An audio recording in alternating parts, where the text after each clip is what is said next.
Hello friend, আমি পিন্টু বিশ্বাস। আপনারা দেখছেন ক্রিয়েটিভিটি গার্ডেনিং। এগুলো আমার পিটুনিয়া গাছ। আপনারা দেখতে পাচ্ছেন গাছে প্রচুর পরিমাণে ফুল আসা শুরু করে দিয়েছে এবং গাছে প্রচুর কড়ি আছে।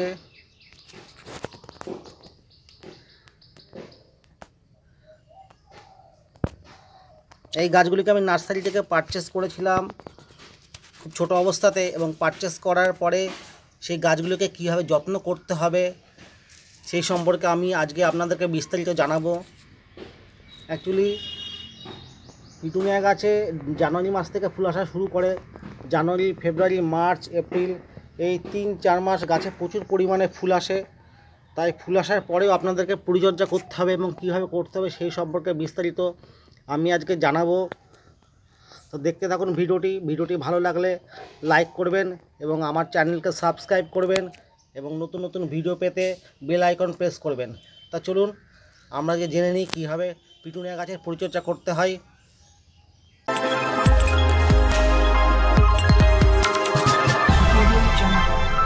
আপনারা নার্সারি থেকে চারা গাছ পারচেস করবেন, সর্বপ্রথম যেটা আপনাদেরকে করতে হবে সেই গাছগুলিকে আপনাদেরকে প্রথমে 4 ইঞ্চি টবে বসাতে হবে এবং গাছগুলি বেড়ে ওঠার সাথে সাথে আপনাদেরকে শেষবারের মতো বা দ্বিতীয়বারের মতো 8 ইঞ্চি বা 10 ইঞ্চি টবে বসাতে হবে। এতে গাছের গ্রোথ ভালো হয় এবং গাছে প্রচুর পরিমাণে ফুল আসে। তাই আমি সাজেস্ট করব, যখন আপনারা দ্বিতীয়বার টব চেঞ্জ করবেন অবশ্যই 8 ইঞ্চি বা 10 ইঞ্চি টবে ট্রান্সফার করবেন। আপনারা দেখতে পাচ্ছেন আমার গাছে প্রচুর পরিমাণে ফুল এসেছে প্রত্যেকটা গাছে, এবং গাছে দেখুন প্রচুর কড়িও এসেছে গাছে। আরেকটা কথা আপনাদেরকে বলে রাখি, যদি আপনাদের কাছে ফ্ল্যাট টপ থাকে তাহলে অবশ্যই যখন সেকেন্ড টাইম আপনারা গাছ ট্রান্সফার করবেন সেগুলো ফ্ল্যাট টপে রাখার চেষ্টা করবেন, কারণ পিটুনিয়া গাছে প্রচুর পরিমাণে ফুল আসে এবং এর গ্রোথ খুব ভালো হয়। তাই যদি আপনারা সেকেন্ড টাইম ফ্ল্যাট টপে বসান তাহলে আপনারা দেখতে পারবেন কিছুদিনের মধ্যে টোটাল গাছটা কিন্তু আপনাদের কভার করে নিয়েছে। আরেকটা কথা আপনাদেরকে বলে রাখি, যখন আপনাদের গাছে ফুল শুকিয়ে যাবে, আপনাকে দেখা এই যে গাছে ফুল শুকিয়ে গেছে, কালারটা ফেড হয়ে গেছে, তখন আপনারা এখান থেকে পিঞ্চিং করে নেবেন।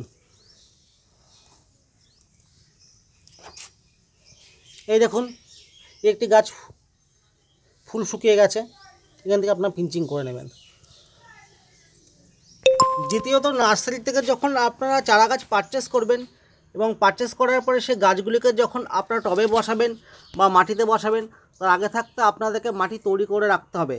আজ আমি আপনাদেরকে বলে দেবো কীভাবে মাটি তৈরি করতে হয়।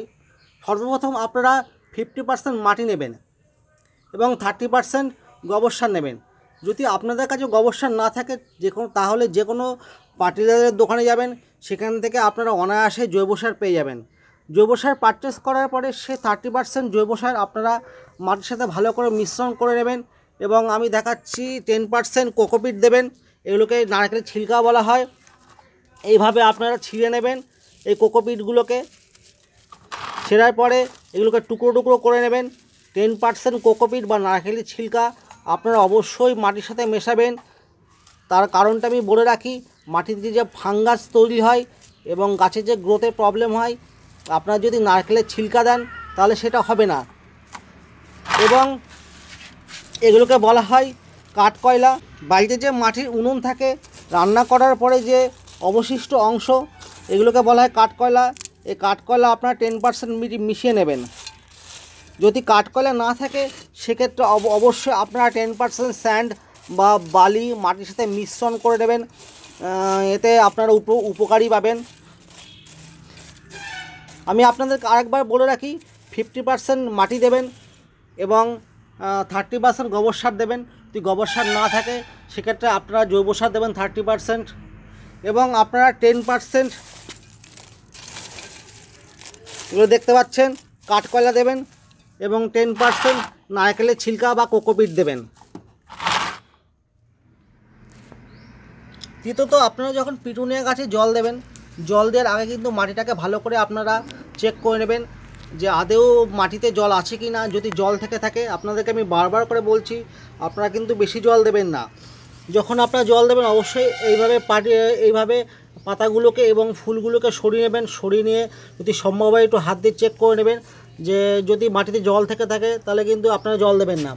সাধারণত শীতকালে জল কমই লাগে, একটু ঠান্ডার দিন আমি আমার গাছগুলিতে প্রত্যেক দুদিন অন্তর অন্তর জল দিই, আপনারা দেখতে পাচ্ছেন। তাতে গ্রোথ সুন্দর হয়েছে। চতুর্থ, আপনাদেরকে বলে রাখি, যখন আপনারা চারা গাছগুলিকে পারচেস করেন সেই সময়টা সেপ্টেম্বর অক্টোবর এবং তখন প্রচণ্ড রোদ থাকে। তা আমি বারবার করে আপনাদেরকে বলছি, সেই পারচেস করা গাছগুলিকে কখনোই আপনারা রোদে রাখবেন না। গাছগুলি বেড়ে ওঠার সাথে সাথে যখন বড় হবে এবং জানুয়ারি মাস বা ডিসেম্বর আসবে, তখন আপনারা সেই গাছগুলিকে ফুল সানলাইট রাখুন। কড়ি আসার পরে আপনারা অ্যাটলিস্ট দিনে 5 থেকে 6 ঘন্টা গাছগুলিকে রোদে রাখবেন এবং তাতে গাছের গ্রোথ ভালো হবে। পঞ্চম, যখন পিটুনিয়া গাছে কড়ি চলে আসবে তখন সাথে সাথে আপনারা এর গাছের খাবারটা বাড়িয়ে দেবেন। যদি গাছের খাবার বাড়িয়ে না দেন তাহলে দেখতে পাচ্ছেন যে গাছের ফুলগুলো আছে সেই ফুলগুলো আস্তে আস্তে ছোট হতে থাকবে এবং গাছে যে অজস্র কড়ি আপনারা দেখতে পাচ্ছেন সে আস্তে আস্তে কড়ি আসা বন্ধ করে দেবে। তাই আমি সাজেস্ট করব, গাছে কড়ি আসার সাথে সাথে আপনারা এর খাবারের পরিমাণটা বাড়িয়ে দেবেন এবং প্রত্যেক 15 দিন অন্তর অন্তর অল্টারনেট করে গাছে খাবার দিন। কী কী খাবার দিতে হবে সেগুলো আমি আপনাদেরকে বলে রাখি। এই যে দেখতে পাচ্ছেন, এটা ডিমের খোসা। এই ডিমের খোসাগুলোকে ভালো করে আপনারা রোদে শুকিয়ে নেবেন, কারণ যদি না শুকান তাহলে আপনাদের মিক্সিতে পেস্ট করতে প্রবলেম হবে। এবং এই ডিমের খোসাতে প্রচুর পরিমাণে ক্যালসিয়াম থাকে, যেটা গাছের জন্য খুবই দরকারি। তার পাশে দেখতে পাচ্ছেন কলার খোসা। আপনারা বা আমরা কলা খাওয়ার পরে যে খোসাগুলো ফেলে দিই, সেই কলার খোসাগুলো আপনারা ফেলবেন না, সেগুলো আপনাকে ভালো করে শুকিয়ে নেবেন। শুকানোর পরে সেগুলো মিক্সিতে আপনার ভালো করে পেস্ট করে নেবেন। কলার খোসায় প্রচুর পরিমাণে পটাশিয়াম এবং ফসফরাস থাকে, যেটা গাছের কড়ি আসার পরে খুবই দরকার। কলার খোসা পেস্ট করার পরে এবং ডিমের খোসা পেস্ট করার পরে সেগুলো আপনারা 50-50 করে মিশিয়ে নেবেন একটি পাত্রে এবং প্রত্যেক 15 দিন অন্তর অন্তর আপনারা 1 চামচ করে পিটুনিয়া গাছের গোড়াতে দিন। তাতে রেজাল্টটা আপনারা ভালো পাবেন, এটা আমি 100% বলে দিতে পারি। তাই আপনার প্রত্যেক 15 দিন অন্তর অন্তর পেস্টগুলোকে 1 চামচ করে গাছের গোড়ায় দেবেন। দ্বিতীয়ত, আপনারা প্রত্যেক 15 দিন অন্তর অন্তর শস্য খোল পচিয়ে সেই শস্য খোল গাছের গোড়ায় দেবেন। কী করে দিতে হয় চলুন আপনাদেরকে আমি দেখাচ্ছি। এই দেখছেন সর্ষে খোল। এই সর্ষে খোল 15 দিন আপনাদেরকে পচাতে হবে। পচানোর পর সেইটা জলের সাথে ভালো করে মিক্স করে নিতে হবে।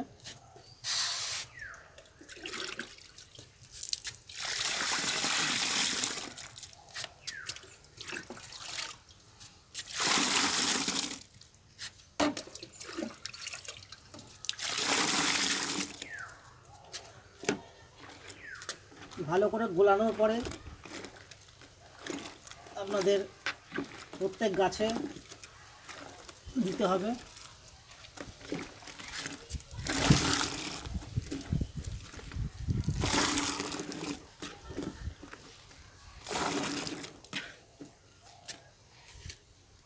রেডি। আপনারা যখন গাছের গোড়ায় খোল জল দেবেন তার আগে ভালো করে গাছের গোড়াটাকে একটু নিয়ম দিয়ে বা অন্য কিছু দিয়ে খুঁড়ে নেবেন।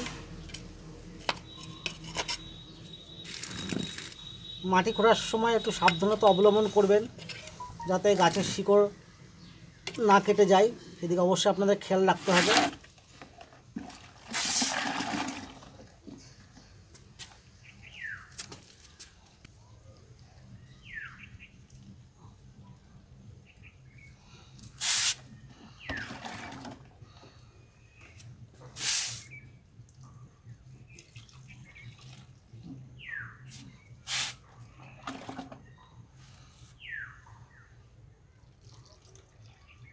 প্রত্যেক 15 দিন অন্তর অন্তর ফুল জলটাকে দেবেন, তাতে গাছের গ্রোথ ভালো হবে।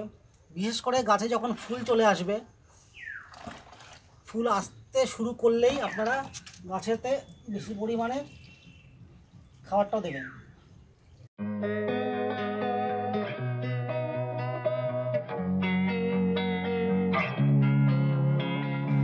Losing time, I'm fading fast. I just wanna make it last. Try to let go of the past. I close my eyes, embrace the blast. Sleepless nights and headaches stack.